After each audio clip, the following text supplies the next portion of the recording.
시작하기에 앞서 구독과 좋아요 안 하셨다면 구독과 좋아요 꼭 한 번씩 부탁드립니다. 구독과 좋아요는 크리에이터에게 큰 힘이 됩니다.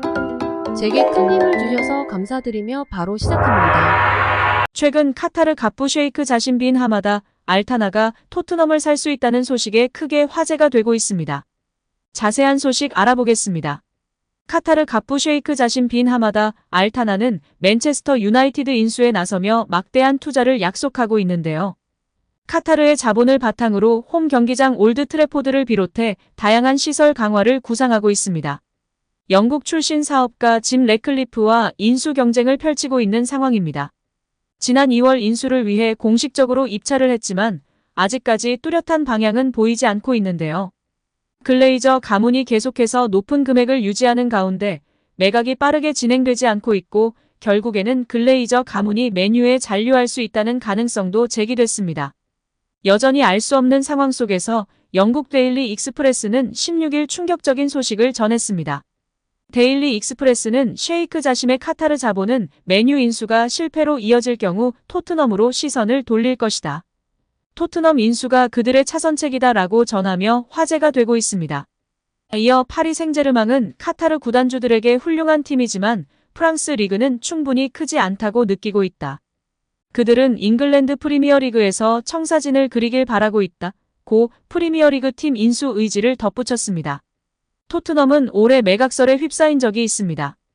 11개 미국인 잠 나자피가 토트넘은 31억 파운드, 약 5조 2영억 원에 인수할 수 있다는 이야기가 전해졌는데요. 결국 토트넘은 공식 답변을 거부하며 매각 의사가 없음을 밝혔습니다. 이러한 소식에 팬들은 두 팔 벌려 환영하고 있습니다. 최근 졸전 경기력으로 팬들의 인내심은 바닥이 난 상황이고 콘테의 말이 맞았다며 이러한 구단 운영으로는 리그 중위권 팀밖에 할 수 없다는 그의 말에 동조하고 있다고 전했습니다. 이어 매체는 레비 회장을 비롯한 구단 수뇌부들이 싹 교체될 수 있도록 이번 알타나가 토트넘을 인수해주기를 바라고 있습니다. 지난 아스톤빌라전 졸전패 이후 더욱 경기장에서의 레비 아웃 및 홈 구장 전역에서 레비 퇴진 운동을 벌이는 움직임이 커지고 있는 상황입니다. 레비 회장의 교체 없이 무능한 토트넘의 묵은본 운영은 변화되지 않을 거라며 팬들의 퇴진 운동 지지도 높아지고 있는데요. 국내 팬들의 생각은 다릅니다. 레비가 퇴진되어야 하는 것은 맞지만 더 빠르고 확실한 방법은 바로 손흥민 선수의 이적입니다. 어느 팀을 가도 토트넘보다는 낫다는 결론에 무조건적인 이번 여름 이적을 부르짖고 있는 상황입니다. 손흥민은 현재 토트넘과 2025년까지 계약이 되어 있기 때문에 이번 여름에 떠나려면 적절한 이적료를 지급해야 합니다. 토트넘의 입장에서는 계약 기간 2년이 남았으므로 가장 높은 이적료를 받을 수 있는 적기입니다.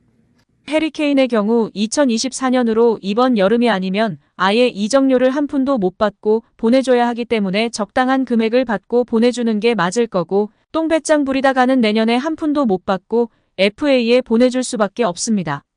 이에 손흥민은 올 여름 제대로 된 이적료를 토트넘에 선물해주고 완벽하게 아름답게 이별할 수 있는 절호의 찬스입니다.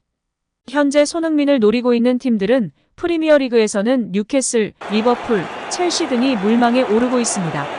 이번 시즌 챔피언스리그 진출이 유력한 뉴캐슬은 오일머니의 힘으로 손흥민 영입에 아무 문제가 없으며 리그 최소 실점을 자랑하는 수비력이 받쳐주고 있어 이번 여름에는 공격수 영입이 1순위인 상황입니다. 바로 다음 시즌에는 챔피언스리그에 나가야 하기 때문에 젊고 유망한 선수보다는 바로 성과를 낼 수 있는 검증된 자원을 원하고 있는 것으로 알려져 있습니다. 이에 손흥민이 계속해서 오르내리고 있는 실정입니다.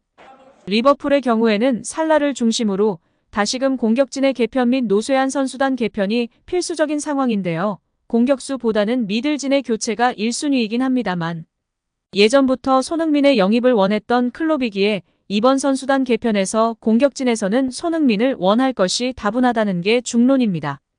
끝으로 첼시의 경우에는 포체티노가 입성을 할 예정이며 첼시의 유망주에는 무드리크가 있는데 무드리크 한 명으로는 첼시의 원대한 꿈을 완성하기 어렵다는 게 중론입니다.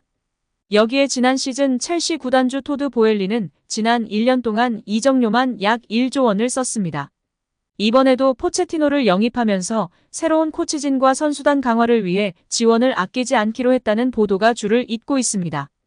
이에 다시금 포체티노와 손흥민이 만날 수 있다는 링크가 끊이질 않고 있습니다. 과연 이번 여름 손흥민은 닥트넘을 탈출할 수 있을까요?